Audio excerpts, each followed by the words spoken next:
and we like we turn it on the TV. I'm like, wait a second, like we're supposed to be getting checks in the envelope for the fact that this is streaming right now, Right. And it kind of like really hits home. Yeah.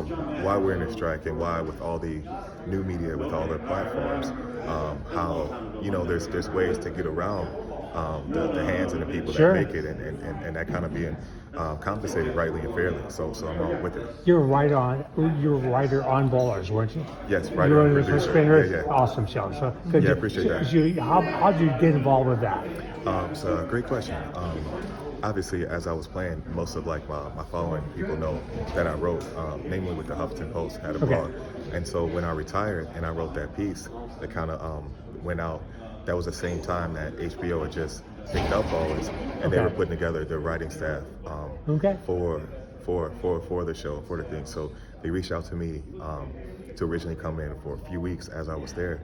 They were like, you know what, you're pretty good at this. We want you to stick with us. So I think originally my contract was for 2 weeks. 2 weeks became a 20-week deal, and that became 5 seasons. So all the episodes, 46 episodes, I have hands on every single episode that was made. Went from staff writer to story editor, from story editor to executive story editor. And the last 2 years was as a producer the 4th year, and supervising producer my 5th year. You don't get hit as a producer. Right? Yeah, you don't get hit. So You write scenes about people getting hit and getting lit up, and then people having to resolve, like, hitting each other. But now you don't get hit anymore. So that was dope. When you were playing, and you obviously retired pretty young for running backs, were you always thinking this is kind of where I'm going, or did you not know? That's a great question. It's a great point. I knew when I was going into the game of football, into the NFL, that the moment that I felt like it was complete for me, that I would stop, that I would be done. That I knew that, once it was full, whether my body said that, whether God said it, whether my mind did, I knew I'd stop, and it felt complete after my last year in Arizona in 13. So I was like, hey, it seems like time, and move out. And even for a running back, after a while, even when you stay in the game too long, whether you're doing well or not, people start to say you're past your prime or you're getting old. I don't think running backs are given an opportunity to mature the same way like other positions were, or even the same way they were at a time. Like Jerome Bettis finished his career. They won a Super Bowl in Detroit, but he wasn't the same as when he came in. He became like that kind of goal line runner. He became a supplement to Willie Parker, and he was still respected in that role. I don't think running backs are given a chance to grow and evolve in that role. Maybe Zeke Elliott is with the Patriots, so we'll see. So for me, I knew it was kind of time, and I knew that maybe my play or legacy of sight would start to be diminished after that. Physically, you're probably a lot better shape than guys that play too long, aren't you? Oh, physically, I probably avoided a lot or took a lot of wear off of me by stopping at that time.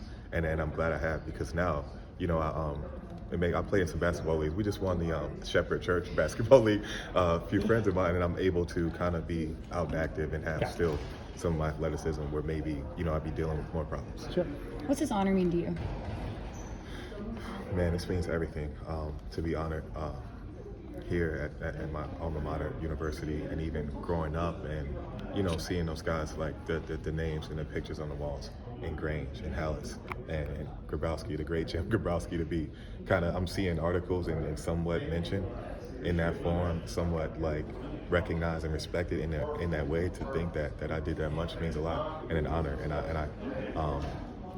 it means everything to me to be able to carry that and continue that tradition and pass it on. What's this place mean to you, Rashard? Illinois is home. It's always been.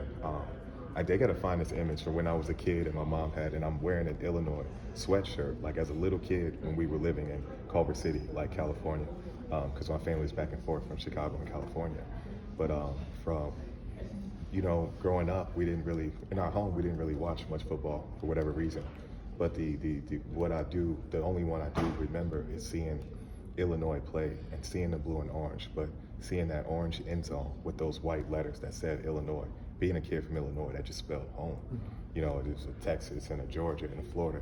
Illinois just said home, and it's always been home to me. So to be here and to be welcomed and brought back in just means everything.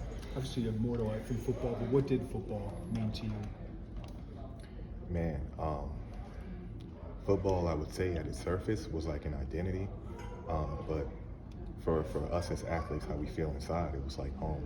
When you think about, like, you only see movies and see like gladiators and warriors and things like that, but in modern days, football kind of like, if you are, you know, kind of like an astute male, like what you feel like is like the one way to express that. So when I had the ball in my hands, it's like, as a fast kid, that was the one time nobody can tell me to slow down. It's like, no, Rashard, you know, in gym classes, like, oh, like, or walking in classes, hey, Rashard, wait, like, you know, everybody can't keep up, you gotta slow down, like, you gotta, and it's just like, football is like, no, go, let loose, be all of who you are.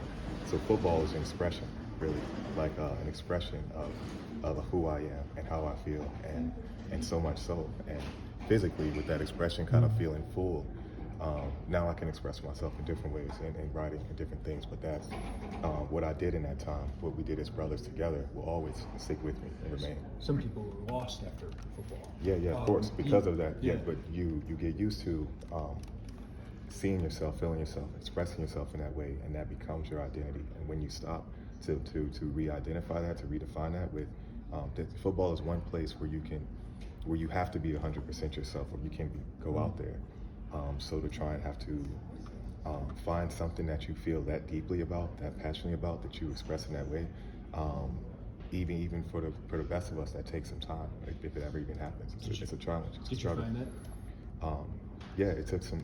I believe so. My wife would know better than I have. It took some time, and I had challenges and a struggle with the transition in a way that I didn't think that I would. But I've kind of related my life now as sport, like with our company, Nappy Rose Productions, being like my New Jersey, and the sword that I carry my back, the sword that I carry on my back being my writing sword. So if I get a call from a co-writer, somebody that's in a music studio, they're like, hey man, we're working on this song, we feel like we're right here, we don't got this. I'm like, oh, that's my mission, that's my battle, that's my game. Let me put on my jersey, and it may be a cool shirt. Let me have my notepad, and that's my sword, and I'm running here, and I'm like, oh no, this is what we're missing. We're missing this hook. We're missing, like, no, what's relatable right now. This is, so I have a new mission, and I still relate that to football. I still relate that to being a running back, carrying that ball, and I know I got to get us across the goal line, and I'm still ready, prepared to do that. What are some of your best memories of the Rose Bowl team? Man, just the guys, like the guys. I'm seeing Martin O'Donnell, I'm seeing Jay Lehman, I'm seeing the guys, and I came in, like, obviously a few years after them, and I'm just thinking, man, like, for those fifth-year seniors, what they went through, because I know, like, when I was there, we were 2-9, we were 2-10, but what they went through to get to that point, I can't even underscore. Like, they got beat by Northwestern every time we played until that last year. They saw that 1-11 season when I was still in high school. They were 3-8, and so to think about those fifth-year seniors and all of what they had to do to believe and to lead us to a place even before they had seen it totally, man, that Rose Bowl year, and the sacrifices we made, the focus that we had to believe to get that done, man, I'll never forget, because it's like, yeah, we really came together to make that happen. You were part of a group of recruits that Ron Zook brought in that really changed the program. What was it you think that brought you guys here? Oh no, I think that's a great point. The guys that Zook brought in, and the athletes, and, you know, Regis and guys from DC, and Vontae and Juice from Chicago, CBS. I think the mixture of the talent and young guys at their position, but also the like OD, like Ryan McDonald, the people that have been here and knows what Illinois is, what it was, and what we were transitioning to. The merger of those two is what made that team, and I think that was what's so rare and unique. Even Kevin Mitchell, like from Indiana, it's like to know what this place had been through, like what our teams had been through, and to know what was possible. And when we finally had all the pieces, we had the leadership, we had the athleticism, we had the skill to get the job done, and we came together and really made that happen. What are your thoughts on the program now in the Brett Bielema era? Man, we're just excited. Bielema, man, is a heck of a coach. I'll say, to see what he's done in a short time, to see Illinois be competitive in each and every game that they play, the guys that are coming in, the way the players relate to them, I'm just excited. And obviously I was, you know, with the first time we met, we were on opposite sidelines. I was a little leery as a player, because I'm like, man, he was an op when we first met him. He's a Wisconsin coach. But to see how he's kind of really made this university his home, and how he's kind of like even when they went back to Wisconsin, have shown and proven that this is his priority. This is, and even for what he's done for that school, being one of their most winningest coaches, it's like that's incredible to see. And that man knows how to win. He knows football. So we're all with him. We're for him. And Josh Whitman knows what he's doing as well. He wouldn't have brought him here if this wouldn't be the result. So excited to see this program continue to grow. Your last game was the Rose Bowl, wasn't it? Yes, it was here. Yes. Last game in Illinois, In right? Illinois, yes. That's got to be kind of a cool. I know you guys lost, but Yeah, no, other than that, Yeah, that really is incredible and very rich. And it was, hey, what's happening? What's happening? And it's obviously the way the game went wasn't the most, but in that time, and with that being my last game, I remember making that transition immediately when that game was over to know that okay, my college career was ending and my NFL career was starting, like right then, right away. Immediately. Yeah, because shortly after that, I was actually in the presence. I was with Pete Carroll, some of the USC guys that I played in the All-American game with, and seeing him, and he spoke to me, and he told me right after that game, he was like, this may be something new that's coming out. Pete Carroll saw me and told me, he was like, man, you're awesome, it's like outstanding running back. There's no reason for you to be in school. You go to the NFL, you better go. I better not see you in college. He's like, what you did to us, the way you carved us up, you have nothing else to prove. So after that game, and if I was even thinking about it still, he was like, you're a pro right now, and you're crazy if you do anything else.